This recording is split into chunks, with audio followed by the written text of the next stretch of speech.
Welcome back. I am Vivek Bindra. I am a motivation speaker, leadership consultant और business coach. मेरी इच्छा रहती है कि आपको इस चैनल के माध्यम से सारे वो पावरफुल टूल्स और वो सारे बिजनेस के मेथड्स और प्रोसेसेस आपको शेयर करता रहूं, ताकि हमारे देश में छोटे छोटे व्यापारियों को वो मदद, वो नॉलेज मिल सके जो उनको वेस्टर्न यूनिवर्सिटीज में जाके नहीं मिली। आज बात करूंगा मैं कि एक ऐसे इकोसिस्टम बिल्ड कर देते हैं एक कॉमनैलिटी के बेसिस पे। पीड़ित लोग, जब कई पीड़ित लोग, कई दुखी लोग, कई परेशान लोग मिलकर के इकट्ठे जुट हो जाते हैं, एकजुट हो जाते हैं, उस लीगल फॉर्मेशन को सरकार ने एक लीगल फॉर्मेशन की पॉसिबिलिटी दी है जिसको बोलते हैं कोऑपरेटिव सोसाइटी। कोऑपरेटिव सोसाइटी में एक कॉमन इकोनॉमिक इंटरेस्ट को सेफगार्ड करने के लिए, कॉमन सोशल इंटरेस्ट को, या कॉमन और किसी ऐसे इंटरेस्ट में जिसको सामने वाले को लूटा जा रहा हो, दुखी किया जा रहा हो, बहुत सारे पीड़ित लोग इकट्ठे मिलकर के सामने समाज में कई चुनौतियों का इकट्ठे एकजुट होकर सामना कर सकते हैं, और उस मूवमेंट को बोलते हैं cooperative movement, cooperative society. Cooperative society ये जिस प्रकार private limited company, public limited company, partnership company, LLP या प्रोप्राइटरशिप, इसी प्रकार इसको भी एक लीगल स्टेटस दिया गया है। 10 या 10 से ज्यादा लोग मिलकर के कोऑपरेटिव सोसाइटी को शुरू कर सकते हैं। इस वीडियो में बहुत जल्दी 5 छोटी छोटी स्टोरीज बताऊंगा जिससे 5 प्रकार के मूवमेंट्स आपको समझ में आएंगे, और हो सकता है ये मूवमेंट अगर आपको समझ में आ गया तो आप भी समाज की भलाई के लिए और अपने बिजनेस की बढ़ोतरी के लिए इसका इस्तेमाल कर सकते हैं। मेरा पहला एग्जाम्पल रहेगा प्रोड्यूसर कोऑपरेटिव की। गोपाल यादव, जो कि झलवा नाम का स्थान इलाहाबाद के नजदीक, वहां पे एक गांव है, वहां पे बांस के पत्तों का पंखा बनाता। अब ये बांस के पत्तों का पंखा क्या, जिस जिस जगह पे इलाके में बिजली नहीं आती वहां हाथ से हिलाकर पंखा झल के आदमी अपने आप को थोड़ा सा सुख दे पाता है, और वो उस पंखे का बड़ा अपने आप में एक मार्केट है, लोगों को चाहिए। लेकिन ये बेचारा जो यादव है, गोपाल यादव, ये उतना पंखा नहीं बना पाता। ये बना के कितना बहुत मेहनत करता, लगाता, बहुत ही मेहनत करता, तो 50 ही पंखा बना पाता है। अब 50 पंखा जाके आसपास गांव में बेच आता है। गांव में परचेजिंग कैपेसिटी कम, गांव में परचेजिंग पावर कम, तो पंखे का पैसा इसको कम मिलता है। इसको पता है जो गांव में ये पंखा 5 रुपए का बेच रहा है, ये बाजार में चला जाएगा तो 25 रुपए का, 30 रुपए का, 35-40 रुपए का बिकेगा। ये जानता है अच्छे से। लेकिन सोचा यार 25-50 पंखा लेके कहां जाएगा इतना दूर, और फिर आएगा क्या बचेगा, कितनी मेहनत लगेगा। अब ये सोचे कि मैं अगर जाऊं बाहर तो मेरे को कम से कम 500 पंखा लेके जाना चाहिए, तब जाने का 1000 पंखा लेके जाना चाहिए, तब जाने का फायदा हो। अब ये सोचा 1000 पंखा बनाऊं कैसे, मेरे पास मशीन नहीं है, मेरे पास मैन पावर नहीं है, मेरे पास कैपिटल नहीं है, मेरे पास इंफ्रास्ट्रक्चर नहीं है, मेरे पास तो कोई जमीन नहीं, मेरे पास तो कुछ भी नहीं है, मैं कहां से 2000-5000 पंखा बनाऊं। यही आती है बात प्रोड्यूसर कोऑपरेटिव की। ऐसे कई पंखा बनाने वाले लोग जब इकट्ठे हो जाएंगे आपस में, और एक मिल करके एक पढ़े लिखे आदमी को मैनेजमेंट में डालें जो चोरी ना करे, जो उनको तंग ना करे, जो ट्रस्ट वर्दी हो, और मिल करके एक मैनेजमेंट तैयार कर लें, और ये सब पंखा झलने वाले मिल करके बाजार से लोन ले लें, बैंक से लोन लें, मशीन सेटअप करें और हाई स्पीड पे बहुत सारे पंखे बनाएं। वही पंखा जो आज 5 रुपए का बेच रहे हैं, वही जाकर के मार्केट में 40 रुपए का बेच पाएंगे। मार्जिन बढ़ जाएगा, कमाई होगी, जिसकी जितनी कैपिटल उसमें उतना बढ़ता चला जाएगा। इसको और समझना चाहते हैं, मेरी पुरानी केस स्टडी लिज्जत पापड़ की आपने देखी होगी, अगर नहीं देखी देख लीजिए, मजा आ जाएगा। अमेजिंग केस स्टडी है लिज्जत पापड़ की। Farmers cooperative society. फार्मर्स की पीड़ा को तो आप जानते हैं, आप पहचानते हैं। महाराष्ट्र के अंदर क्या हुआ आपने देखा, मुंबई तक के लोग पहुंच गए। फार्मर्स हमारे देश के आज सुसाइड कर रहे हैं, आत्महत्या कर रहे हैं, कर्जा चुका नहीं पा रहे हैं, जमीनें बेचनी पड़ रही है। क्यों ऐसा हो रहा है? क्योंकि उनको ठीक पैसा मिल नहीं पाता उनके लिए मार्केट में। तो आज एक कहानी शुरू करूंगा। साउथ कश्मीर का एक प्यारा सा इंसान गुलाम मोहम्मद, इसके पास एक भैंस थी जिससे ये उत्पादन करता था 12 लीटर दूध का। ध्यान दीजिएगा, 2 लीटर ये घर में यूज करता था, 10 लेकर के बाहर बाजार में जाता था कि भैया 10 लीटर दूध मैं बेचना चाहता हूं, क्योंकि इसको उत्पादन में मेरा को कुछ खर्चा लगा, वो खर्चा निकलेगा, कुछ पैसा बचेगा। जिसको ये दूध बेचने जाता था वो उसको 18 रुपए लीटर देता था। कहता था मुझे मार्केट में जाना है, मुझे आगे जाकर के देना है, मेरे खर्चे हैं, वो उसको 18 देता था। 18 रुपए लीटर में इस 18 रुपए लीटर इसको मिलता था। मार्केट का रेट 40 रुपए लीटर का था। बीच का पैसा वो मिडिलमैन बीच में खा जाते थे। अब ये उनसे बहस करे तो वो माने नहीं, इसका अपना खर्चा भी ना निकल पाए। तो एक दिन गुलाम मोहम्मद ने सोचा क्यों ना ऐसा करूं कि मैं खुद ही शहर चले जाऊं और मैं खुद जाकर के शहर में दूध बेचा। उसमें क्या दिक्कत है, बीच में मिडिल मैन की मुझे जरूरत ही नहीं। अब वो शहर जाने के लिए उसको चाहिए थी मोटरसाइकिल। मोटरसाइकिल वो खरीदने गया वहां पे साहूकार से मोटरसाइकिल खरीदने गया, तो वहां पे उसको 5% ब्याज पे उसने मोटरसाइकिल दी, यानी कि कर्जा दिया जिससे मोटरसाइकिल खरीदे वो। अब 5% का मतलब हो गया साल का 60% ब्याज के ऊपर लिया, तो वो उसके ऊपर इतना भार पड़ गया जिसका वो अनपढ़ व्यक्ति हिसाब जोड़ नहीं पाया। बहरहाल ये मोटरसाइकिल तो ले आया और दूध 5 दिन का इकट्ठा करता, 50 लीटर दूध लेकर के शहर जाता। शहर में वहां मंडी पे जो आदमी बैठा वो उसको बोलता, ए तेरा कम से कम इसमें 20 लीटर तो खराब हो गया। 50 में तेरा 20 खराब है, इतने दिन से तू रखा हुआ है, तो 30 का पैसा दूंगा, बाकी 20 का दूंगा नहीं। वो 30 का इसको थोड़ा बहुत पैसा और देता था, और 20 जो बाकी है उसमें पानी मिला करके वो खुद बेच के खुद मोटा पैसा कमा लेता है। गुलाम मोहम्मद अभी भी परेशान, बोला मोटरसाइकिल खरीदी, वहां पे लुटा मैं कर्जे के चक्कर में। पहले मैं लुटता था, वो 18 रुपए लीटर देता था, अब लुटता हूं, ये आधा दूध वापस देता है, उसकी भी कीमत पूरी नहीं देता, और मेहनत पूरी करता हूं। मैं भैंस के बाद और भैंस खरीदना चाहता हूं, मेरे पास कोई जुगाड़ ही नहीं। दुखी परेशान गुलाम मोहम्मद अपनी सारी समस्या, अपनी सारी पीड़ा अपने मित्रों को आसपास गांव में बताता था, उनसे पूछता था समाधान। तभी पता चला एक ऐसी संस्था आई है उनके गांव के पास जो उसके जैसे कई लोगों से दूध इकट्ठा करती है, मिल्क प्रोक्योरमेंट करती है। और यह संस्था 18 रुपए लीटर नहीं देती उसको दूध का, 20, 25, 30, 35 रुपए लीटर देती है उसको, नहीं थोड़ा और ज्यादा, 40 रुपए लीटर नहीं, और ज्यादा 45 नहीं, 49 रुपए लीटर दूध कब मिलता है गुलाम मोहम्मद को।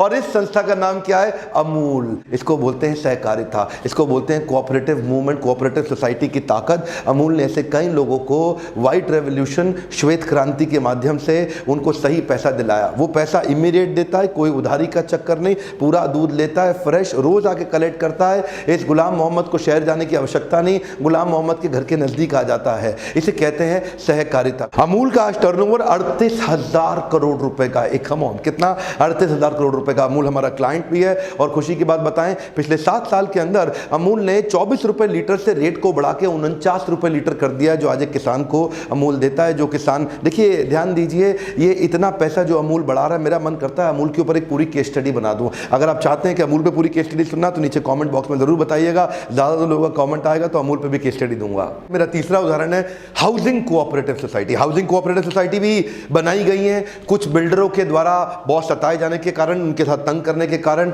पीछे एक उदाहरण के रूप में अब तो रेरा कंप्लायंस आ गया। खैर, अगर आप जब भी कोई फ्लैट खरीदना चाहते हैं तो पहले बिल्डर चेक कर लीजिए रेरा कंप्लायंट है कि नहीं है। रेरा कंप्लायंस पे आपकी सुरक्षा बढ़ जाती है। Coming back to the example, 2010 के आसपास एक बिल्डर ने कुछ फ्लैट लॉन्च किए पुणे के पास में, महाराष्ट्र में, और वहीं एक साहब ने, सज्जन ने जाके वहाँ पैसा दिया। अपना 20% देने के लिए उन्होंने अपना 1 BHK फ्लैट बेच करके दे दिया और बाकी का लोन ले लिया। और बोला गया उनको कि 2013 के अंदर उनको फ्लैट मिल जाएगा। 2013 आया तो बोला 2015 में मिलेगा, थोड़ा डिले हो गया। 2015 आया तो बताया मार्केट में बहुत तकलीफें चल रही हैं, 2017 में होगा, 2020 में होगा। अल्टीमेटली बेचारे का मकान भी बिक गया जिसमें रहता था, जो खरीदना चाहता था वो मिला नहीं, ऊपर से लोन सर पे और चढ़ गया, बैंक की किस्तें बन गई, किस्तें देनी पड़ रही हैं, जाए तो कहाँ जाए आदमी। इसके लिए हाउसिंग कोऑपरेटिव सोसाइटीज कहीं बनी, और तभी उस आदमी को उनके रिश्तेदारी ने मिल करके, इस प्रकार के 100 लोग इकट्ठे हुए, 100 लोगों ने मिलकर ज़मीन खरीदी। उस जमीन पे एक अच्छे बाहर से एफिशिएंट इफेक्टिव कॉन्ट्रैक्टर को पकड़ा जिसके पास पूरा एक्सपीरियंस था, ऊपर मैनेजमेंट अच्छी बनाई कोऑपरेटिव सोसाइटी में, और उसी ने उनके लिए पूरी सोसाइटी तैयार कर दी। सोसाइटी खड़ी हो गई। वही सोसाइटी का फ्लैट जो पहले उनको 4,000 रुपये पर स्क्वायर फीट पड़ रहा था, वही अब उनको 3100 रुपये, 3,000 रुपये स्क्वायर फीट पड़ गया। क्यों? क्योंकि बड़े सारे मार्जिन खत्म हो गए, कई लोगों को बहुत सारी सैलरियाँ नहीं देनी, मार्केटिंग की कॉस्ट खत्म, ब्रांडिंग की कॉस्ट खत्म, और वही फ्लैट जो 4,000 रुपये का पड़ता था अब 3,000 का हो गया। हो सकता है 2900 का पड़े। कोऑपरेटिव सोसाइटी में कई बार प्रॉफिट भी हो जाता है, सरकार उस पर टैक्स भी नहीं देती, उसके बेनिफिट भी होते हैं। आप अगर उसमें से कुछ फ्लैट बेच दें तो आपको और ज्यादा इनकम हो जाए, जिसको आप आपस में बाद में उन सारे मेंबर्स के अंदर बांट दें जिन्होंने अपना पैसा इन्वेस्ट किया था। चौथा है क्रेडिट कोऑपरेटिव सोसाइटी। इसके लिए मैं आपको यूपी के अंदर पीलीभीत के पास एक गांव की कहानी सुनाता हूं। एक साहब, अब बेचारे उनके पास उनको बैंक लोन देता नहीं, क्योंकि उनके पास वो क्रेडेंशियल्स ही अवेलेबल नहीं है जिससे बैंक उनके लोन को अप्रूव कर सके। बेटी की शादी आ गई, बेटी की शादी में पैसा चाहिए, गए साहूकार के पास। साहूकार कौन? उस इलाके का पीलीभीत का सबसे बड़ा बाहुबली। बोला ले जाओ पैसे, कोई बात नहीं। ये जाकर के उनसे मांगे 10 लाख रुपए। वो बोले ठीक है, कोई बात नहीं, आपको दूंगा 4% पे ब्याज, बहुत सस्ते में दे रहा हूं। ये बोला दे दो, कोई बात नहीं। 4% मतलब क्या हो गया? साल का 50%। साल का 50% मतलब उसका 10 लाख, अगले साल 15 लाख रुपए हो जाएगा। क्या? हाँ, अगले साल 15 लाख हो जाएगा। अब वो सोचा यार 15 लाख ना हो जाए कहीं, 6 महीने में जुगाड़ करके इसको मैं 12.5 ही वापस कर देता हूं, क्योंकि 6 महीने में कर दूंगा, 1 साल में 15 तो 6 महीने में 12.5 ही होगा ना, 5 की जगह 2.5 आधा अमाउंट हो गया। तो ये 12.5 लेके पहुंच गया उनके पास 6 महीने के बाद। बोला ऐसा है सेठ जी, ये 12.5 लाख रुपए आपके वापस देता हूं। सेठ जी बोले क्या 12.5 कैसे भाई, तेरे तो 14.5 बन गए। बोला 6 महीने में तो दे दिया मैंने आपको। नहीं, तेरे प्री पेमेंट चार्जेस भी तो हैं, वो काफी मोटे लग जाते हैं। तेरे प्रोसेसिंग फीस चार्जेस भी तो हैं, वो तो मैंने तुझसे लिए ही नहीं। और इंटरेस्ट, ये तो कंपाउंडिंग इंटरेस्ट था राजा, इसलिए तेरा अमाउंट थोड़ा बढ़ गया। अब ये बेचारा गांव का आदमी, इसने क्या किया, इसको कहीं सुझाव दिया गया, कई लोगों के साथ मिलकर इन्होंने क्रेडिट कोऑपरेटिव सोसाइटी बना दी, जिसमें लोग मिलकर के अपना पैसा डालते हैं।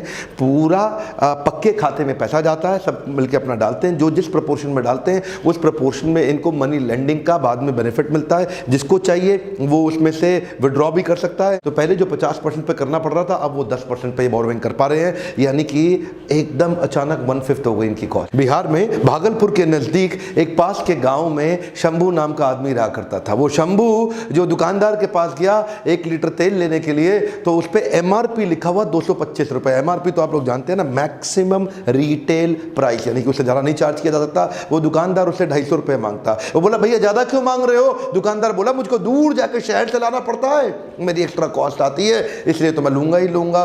शंभू बेचारा दुखी, शंभू उससे बहस करे, वो आदमी माने नहीं। वही दुकानदार, वही लाला जी जब सब्जी खरीदते हैं, जो सब्जी का प्रोड्यूसर है उससे खरीदते हैं, तो उनके तराजू ऐसा है कि उससे खरीदते हैं 10 किलो और मिल जाती है 11 किलो, बेचारे की 1 किलो फालतू निकल जाती है। और जब वो शंभू को बेचते हैं तो शंभू को बेचते हैं 10 किलो, शंभू को मिलती है 9 किलो, तो शंभू को 1 किलो कम मिलती है। तो खरीदने वाले से 1 किलो निपटा गए, बेचने वाले को भी 1 किलो निपटा गए। इसको क्या बोलते हैं? इसको बोलते हैं चोर बाजारी। इतना ही नहीं, जब कोई सीजन का समय आता है तो अडल्ट्रेशन भी करते हैं, मिलावट भी करते हैं। यही जब दूध बेचते हैं तो उसमें पानी मिला देते हैं, केमिकल मिला देते हैं। जब मिठाई बेचते हैं तो मावे के अंदर गलत चीज़ें और मिला देते हैं। जब कुछ रंग बेचते हैं तो उसमें कुछ मिलावट। जो चीज़ बेचते हैं वो मिलावट से भी ये पैसा कमाते हैं। इसको बोलते हैं बहुत बड़ी चोर बाजारी। 1948 में स्वतंत्रता मिलने के जस्ट बाद कुछ मजदूरों ने मिलकर मुंबई के अंदर अपना बाजार नाम की संस्था की स्थापना करी। ये भी एक कोऑपरेटिव मूवमेंट। और देखिए कोऑपरेटिव सोसाइटी आज 150 करोड़ का टर्नओवर हो गया, इनके 80 से ज़्यादा आउटलेट हो गए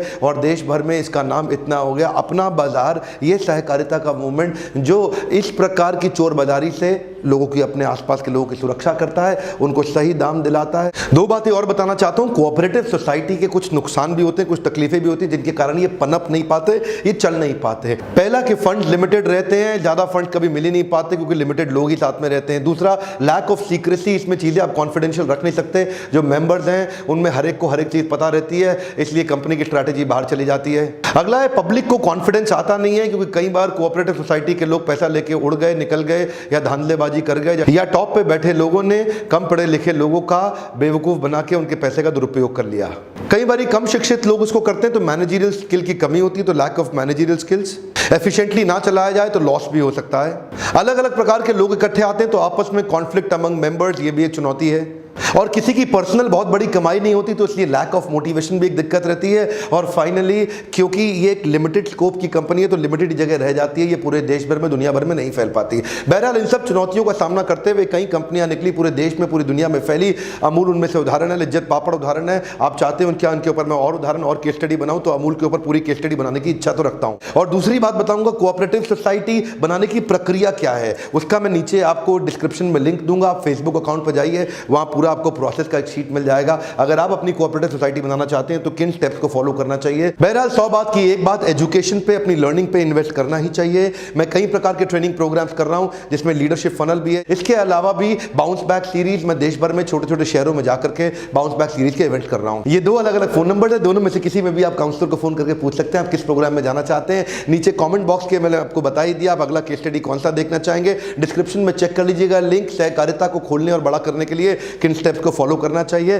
सब्सक्राइब आसपास सबसे करिए, किसानों को और ऐसे गरीब लोगों को जिनका बहुत शोषण किया जा रहा है, जिनको तंग किया जा रहा है, उनको ये वीडियोस फैलाइए। हो सकता है उनको आइडिया आ जाए और आपस में इकोनॉमिक इंटरेस्ट को प्रोटेक्ट करने के लिए मिलकर वो कोई सहकारिता की ऑर्गेनाइजेशन को चालू भी किया जा सकता है। हर उस आदमी तक इस वीडियो को पहुंचाइए जिसको लगता है कि इस वीडियो से समझ लेकर के, चाहे वो प्रोड्यूसर है, मैन्युफैक्चरर है, फार्मर है, या कोई भी सोशल रिफॉर्म आप लाना चाहते हैं। याद रखिए, बेल आइकन को हिट नहीं करेंगे तो वीडियो का आपको नोटिफिकेशन आएगा नहीं। एक एक लाइक बड़ा कीमती है। मेरे साथ जुड़े रहने के लिए, हमारे वीडियोस को देश भर में पहुंचाने के लिए हर बार की तरह बहुत दिल से, बहुत प्रेम से इस बार भी बहुत बहुत धन्यवाद।